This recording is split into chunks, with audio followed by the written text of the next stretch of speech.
Hey guys and welcome back to my channel जहां आपको मिलता है सिर्फ और सिर्फ एंटरटेनमेंट। और आज मैं लाया हूँ हल्क का 6th एपिसोड जो कि स्टोरी का फाइनल एपिसोड है। तो पिछले एपिसोड में आपने देखा बैनर एक अलग ही यूनिवर्स में आ गया है जहां पर जनरल रॉस प्रेसिडेंट है और वो स्टारशिप हल्क को ढूंढने के लिए अपनी आर्मी भेजता है, लेकिन स्टारशिप हल्क के सामने ये कुछ भी नहीं था। तभी जनरल रॉस स्टारशिप हल्क को रोकने के लिए उस यूनिवर्स के पीटर को आजाद करता है जो कि स्पाइडर हल्क है। लेकिन वो स्पाइडर हल्क और स्टारशिप हल्क में एक जबरदस्त मुकाबला होता है, लेकिन फिर स्पाइडर हल्क कमजोर पड़ जाता है और तब स्टारशिप हल्क को रोकने के लिए और भी हल्क्स को भेजता है। तो वही अंदर इंजन रूम में बेटी रॉस कब्जा कर लेती है। तो गाइस वीडियो शुरू करने से पहले एक छोटी सी रिक्वेस्ट, वीडियो को लाइक शेयर और सब्सक्राइब करने की।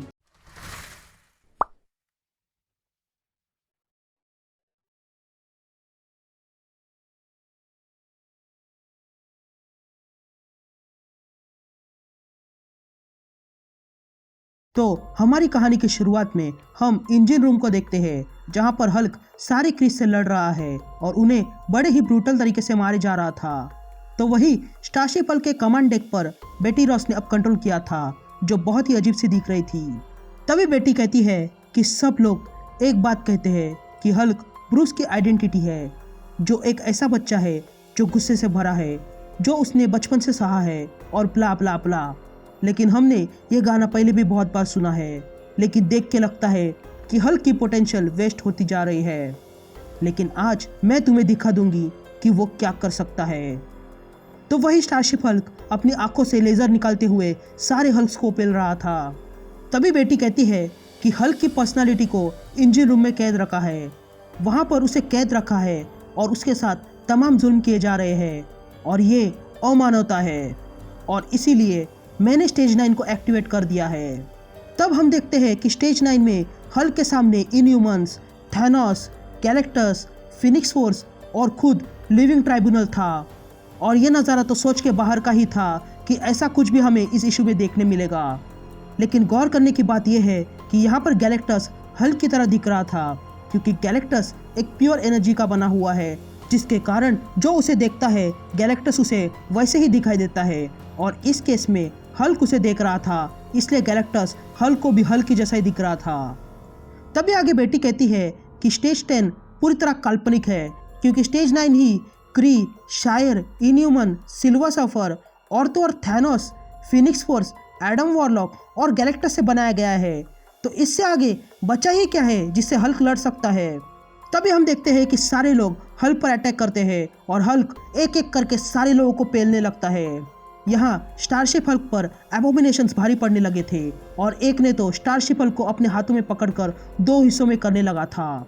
तभी आगे बेटी कहती है कि इतने सालों से बहुत से हल्क दिखाई दिए, जैसे कि grey Hulk, blue Hulk, red Hulk और तो और वॉल्वरिन वाला हल्क भी, जो देख के लगता है कि सबको हल्क बनने का मौका मिलता है।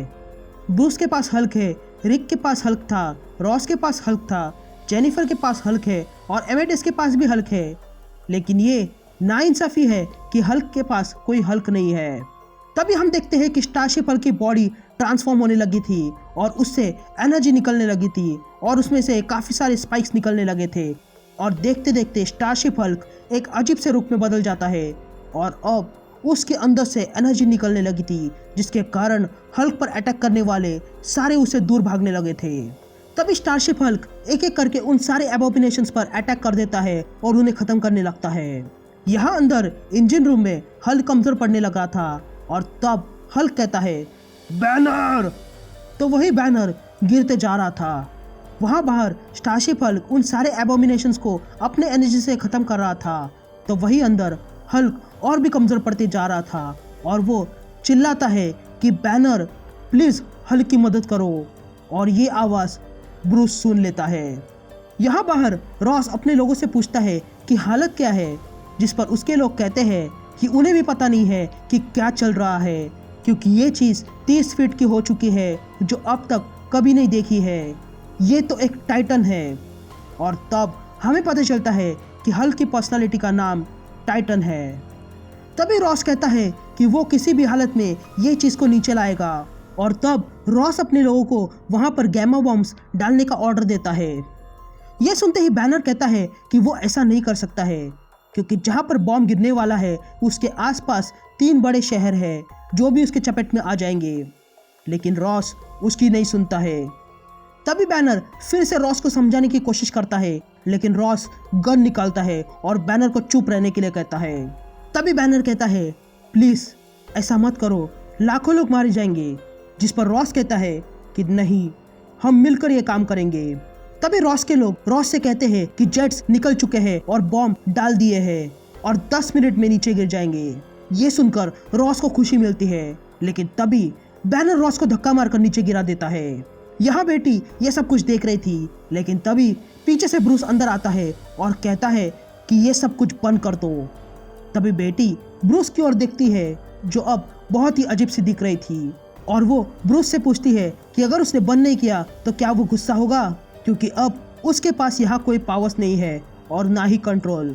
तभी ब्रूस खड़ा हो जाता है और कहता है हाँ, वो ये सब कुछ जानता है। और ये कहते ही ब्रूस वहाँ की कांच को तोड़ देता है और अंदर के लीवर को घुमा देता है और कहता है कि वो सब कुछ जानता है।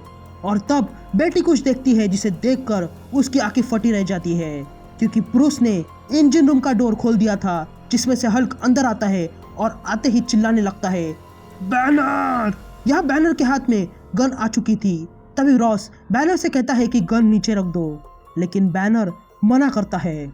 यहाँ अंदर कंट्रोल रूम में ब्रूस बेटी से कहता है कि सब कुछ खत्म हो गया है, लेकिन बेटी कहती है कि ब्रूस कोई किलर नहीं है। तो वही रॉस भी बैनर को यही कह रहा था। यहाँ अंदर हल्क बेटी पर अटैक करता है और बाहर स्टारशिप हल्क से बहुत सारी एनर्जीज निकलने लगती है, और यहाँ बाहर बैनर रॉस को शूट कर देता है। तो वही स्टारशिप हल्क में बहुत सी एनर्जी निकलने लगती है और सब कुछ शांत हो जाता है। तभी अंदर ब्रूस देखता है कि वो इंजन रूम के बाहर था, और तब उसके सामने हल्क आ जाता है और कहता है कि उसका घर पे स्वागत है। यहाँ पे बॉम्ब नीचे जमीन को छूने वाला था कि तभी बैनर अंदर इंजन रूम में दौड़ने लगता है और कहता है कि स्टारशिप हल्क का आर्मर फिर से बनाओ। और तब हम देखते हैं कि बाहर स्टारशिप हल्क का आर्मर फिर से बन रहा था।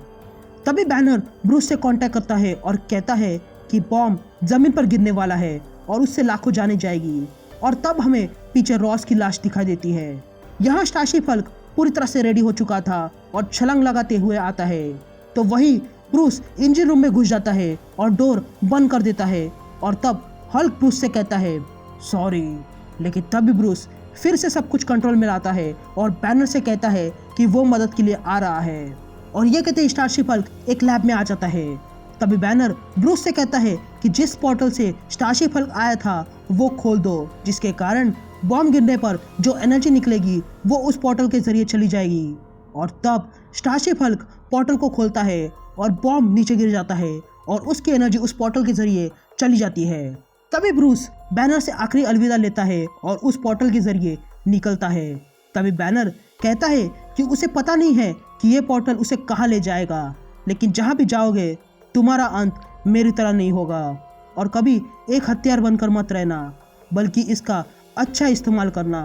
तभी स्टारशिप हल्क उस पोर्टल से जा रहा था कि तभी उसे पता चलता है कि कुछ उसकी तरफ आ रहा है, इसलिए बैनर देखने लगता है कि वो चीज़ क्या है, और वहाँ वो कुछ देखता है जिसे देखकर वो शॉक रह जाता है, क्योंकि उसके सामने म्योनिर आ चुका था। और ये म्योनिर पहले जैसा नहीं है, बल्कि ये टूटा हुआ था और फिर से जोड़ा गया है। और ये सब म्योनिर के साथ क्या हुआ है ये जानना है तो हमें थॉर गॉड ऑफ हैमर्स में पता चलेगा, जिस इशू को मैंने कवर किया है, और उसका लिंक मैं आपको डिस्क्रिप्शन में दे दूंगा।